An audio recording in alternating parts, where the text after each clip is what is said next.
우리 다 함께 사도신경으로 우리의 신앙을 고백드리시면서 12월 21일 수요일 아침 예배를 우리 하나님 앞에 올려드립니다. 나는 전능하신 아버지 하나님, 천지의 창조주를 믿습니다. 나는 그의 유일하신 아들, 우리 주 예수 그리스도를 믿습니다. 그는 성령으로 잉태되어 동정녀 마리아에게서 나시고 본디오 빌라도에게 고난을 받아 십자가에 못 박혀 죽으시고 장사된 지 사흘 만에 죽은 자 가운데서 다시 살아나셨으며 하늘에 오르시어 전능하신 아버지 하나님 우편에 앉아 계시다가 거기로부터 살아있는 자와 죽은 자를 심판하러 오십니다. 나는 성령을 믿으며 거룩한 공교회와 성도의 교제와 죄를 용서받는 것과 몸의 부활과 영생을 믿습니다. 아멘.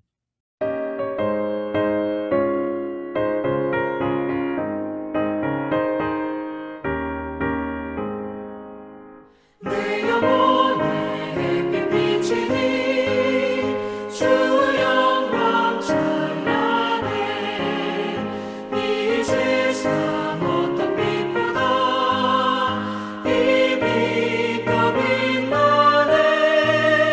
주의 영광 빛난 광채 내게 비춰 주시옵소서.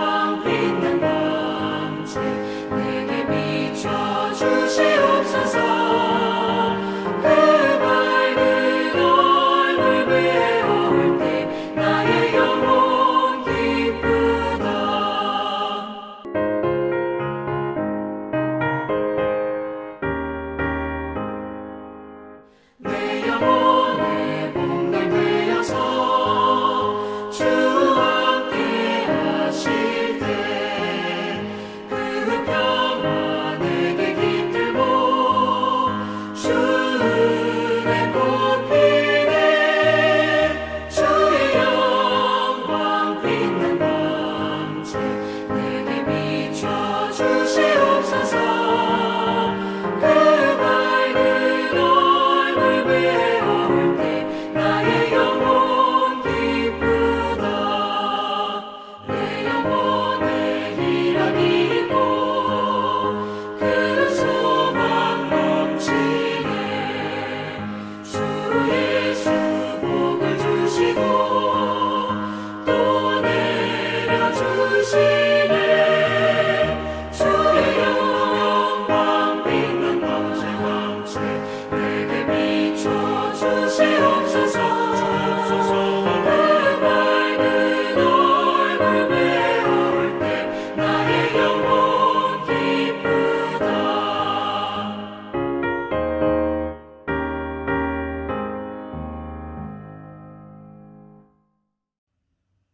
오늘 함께 보실 하나님의 말씀은 열왕기상 3장 5절로 10절 말씀입니다. 열왕기상 3장 5절로 10절 말씀을 우리 함께 보겠습니다.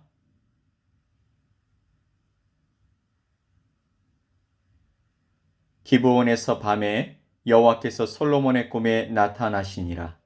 하나님이 이르시되 내가 네게 무엇을 줄고 너는 구하라.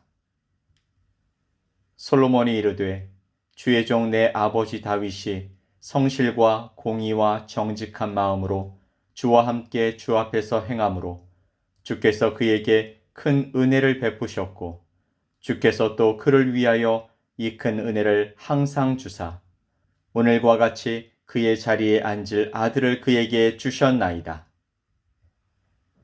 나의 하나님 여호와여, 주께서 종으로 종의 아버지 다윗을 대신하여 왕이 되게 하셨사오나 종은 작은 아이라 출입할 줄을 알지 못하고 주께서 택하신 백성 가운데에 있나이다.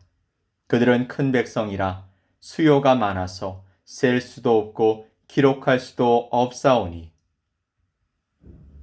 누가 주의 이 많은 백성을 재판할 수 있사오리이까?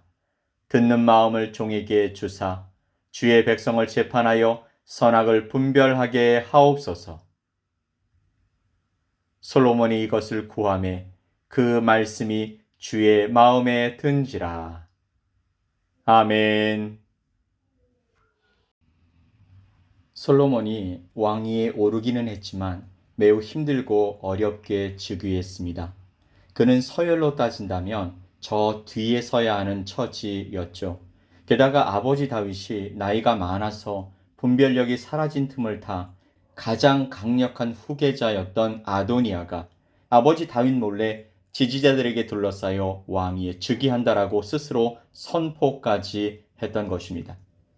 이런 상황 가운데 솔로몬은 하나님의 강권적인 은혜로 말미암아 드라마틱하게 아버지 다윗의 뒤를 이어서 왕위에 올라갑니다.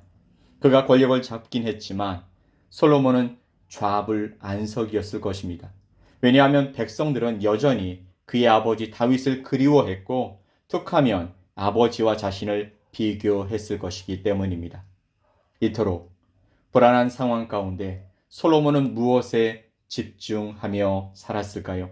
3절 말씀에 보면 솔로몬이 여호와를 사랑하고 그의 아버지 다윗의 법도를 행하였다라고 말씀하고 있습니다. 또한 4절에서는 이에 왕이 제사하러 기브온으로 갔다라고 말합니다. 즉 하나님께 제사, 예배를 드리러 갔다라는 것이죠. 그리고 그곳에서 전무후무한 1000번째, 즉 희생제사를 하나님께 드렸던 것입니다. 하나님의 거룩한 산을 찾아갔다라는 것은 일의 시작부터 하나님을 의지하고 하나님의 인도하심을 바란다라는 의미를 담고 있습니다. 어떤 방식으로 하나님께 제사를 드렸는지는 알 수 없지만 생각해보면 상당한 시간 그곳에 머물면서 하나님 앞에 마음과 중심을 드리게 되었다라는 것입니다. 생각해 본다면 여러분 1000번째는 기다림의 외적인 표현인 것입니다. 1000이라는 숫자에 초점을 맞추면 화려함과 풍성함이 보이는 것 같지만 그렇지 않다라는 것이죠. 그것은 1000번의 기다림의 외적 표현이었습니다. 누구를 향한 기다림일까요? 바로 그 예배를 받으시는 하나님을 향한 기다림의 마음이었던 것입니다. 그런 점에서 여러분 우리가 드리는 예배는 기다림입니다. 하나님을 기다리고 그분의 응답을 기다리는 것이죠. 한번 예배를 드리곤 변화와 응답이 없다고 훌쩍 떠나가는 것이 아니라 그 하나님을 만날 때까지, 그 하나님이 응답하실 때까지, 그 하나님의 은혜로 말미암아 변화가 일어날 때까지 기다리는 것입니다. 여러분 엘리야가요, 갈멜산에 올라가서 비가 오기를 기도했습니다. 간절히 7번까지 기도했다라고 성경은 말씀하고 있는데 6번째까지는 아무런 변화가 일어나지 않았지만 7번째 작은 손만한 구름이 일어나는 것을 보고 일어나 비가 올 것을 온 이스라엘에 경고했습니다. 그 기다림은요, 믿는 자에겐 하나님의 능력과 은혜를 경험하기 위한 시간인 줄 믿습니다.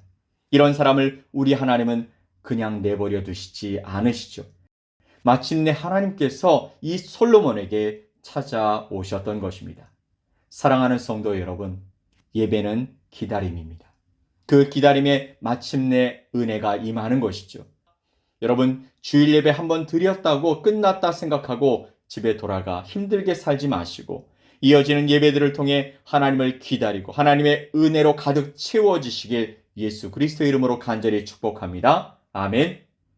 이런 솔로몬의 기다림에 마침내 하나님께서 찾아오셨습니다. 그리고 말씀하시죠. 우리가 잘 아는 대로 하나님이 이르시되 내가 네게 무엇을 줄고 너는 구하라 라고 말씀하셨습니다. 하나님께서 소원을 들어줄 테니 말해보라는 것입니다.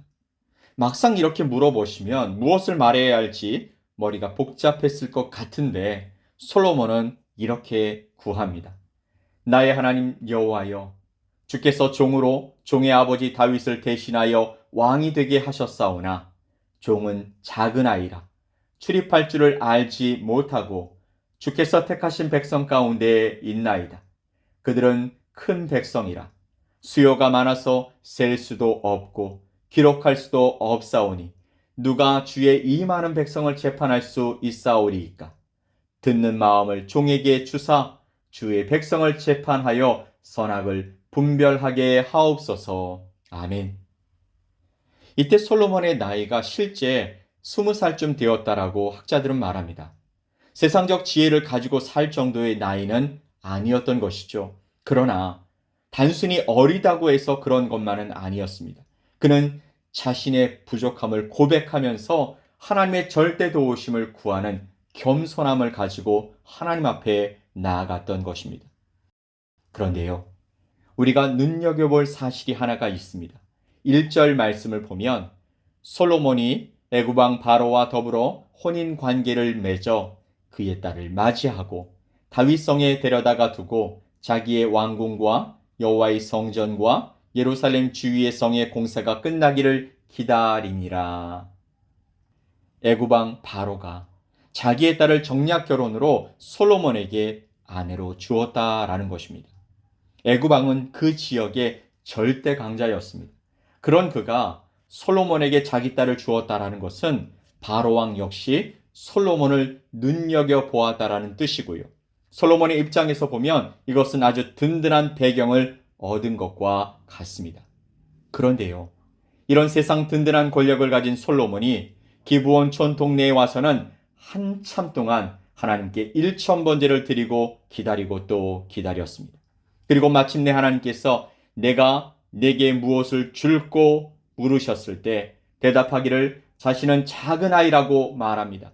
하나님의 백성을 다스릴 자격이 없다라는 것이죠. 세상의 커다란 권력보다 하나님을 더 신뢰하고 붙들고 싶은 솔로몬은 애굽왕 바로가 아닌 하나님 앞에 무릎을 꿇고 있는 것입니다. 여러분, 이것이 우리에게 필요한 신앙의 자세인 줄 믿습니다.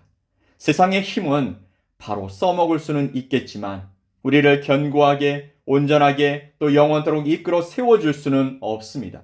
하지만 하나님께 붙들리면 이 모든 것을 한 방에 해결해 주시는 줄 믿습니다. 그는 계속해서 하나님께 고했습니다. 듣는 마음을 종에게 주사 주의 백성을 재판하여 선악을 분별하게 하옵소서. 아멘. 전에 우리가 사용했던 개역 성경은 이렇게 표현하고 있습니다. 지혜로운 마음을 종에게 주사 주의 백성을 재판하여 선악을 분별하게 하옵소서.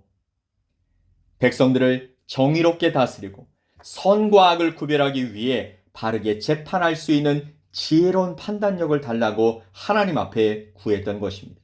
이것은요, 들어주는 지혜입니다. 잘 판단하기 위해서는요, 백성들의 말을 잘 들어야 했고 더 나아가 하나님의 말씀을 잘 들어야 했습니다.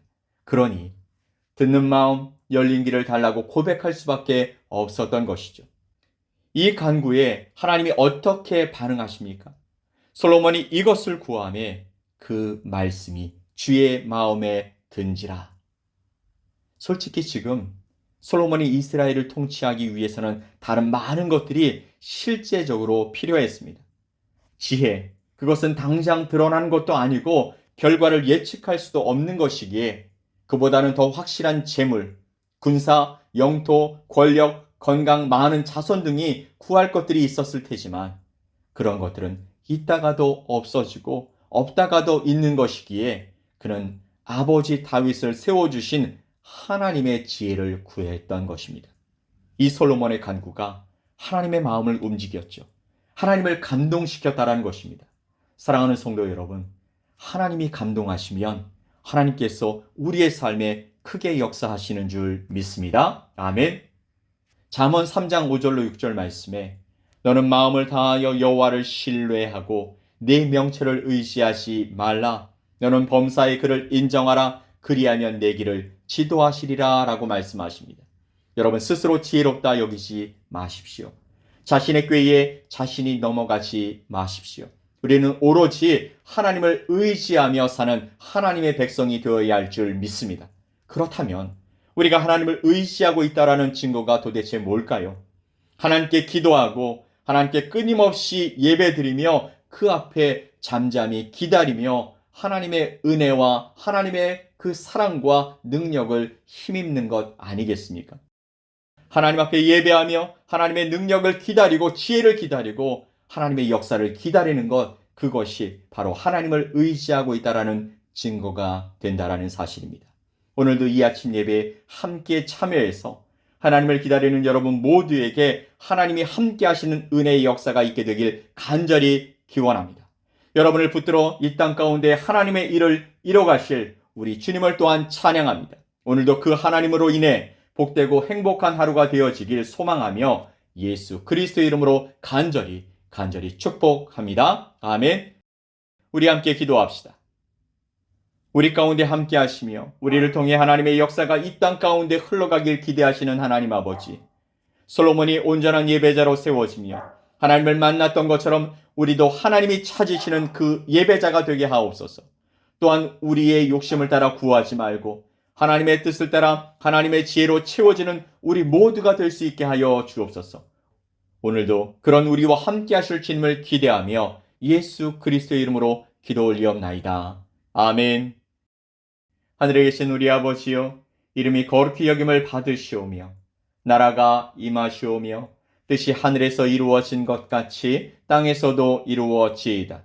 오늘 우리에게 일용할 양식을 주시옵고 우리가 우리에게 죄 지은 자를 사하여 준 것 같이 우리 죄를 사하여 주시옵고 우리를 시험에 들게 하지 마시옵고 다만 악에서 구하시옵소서. 나라와 권세와 영광이 아버지께 영원히 싸움나이다. 아멘.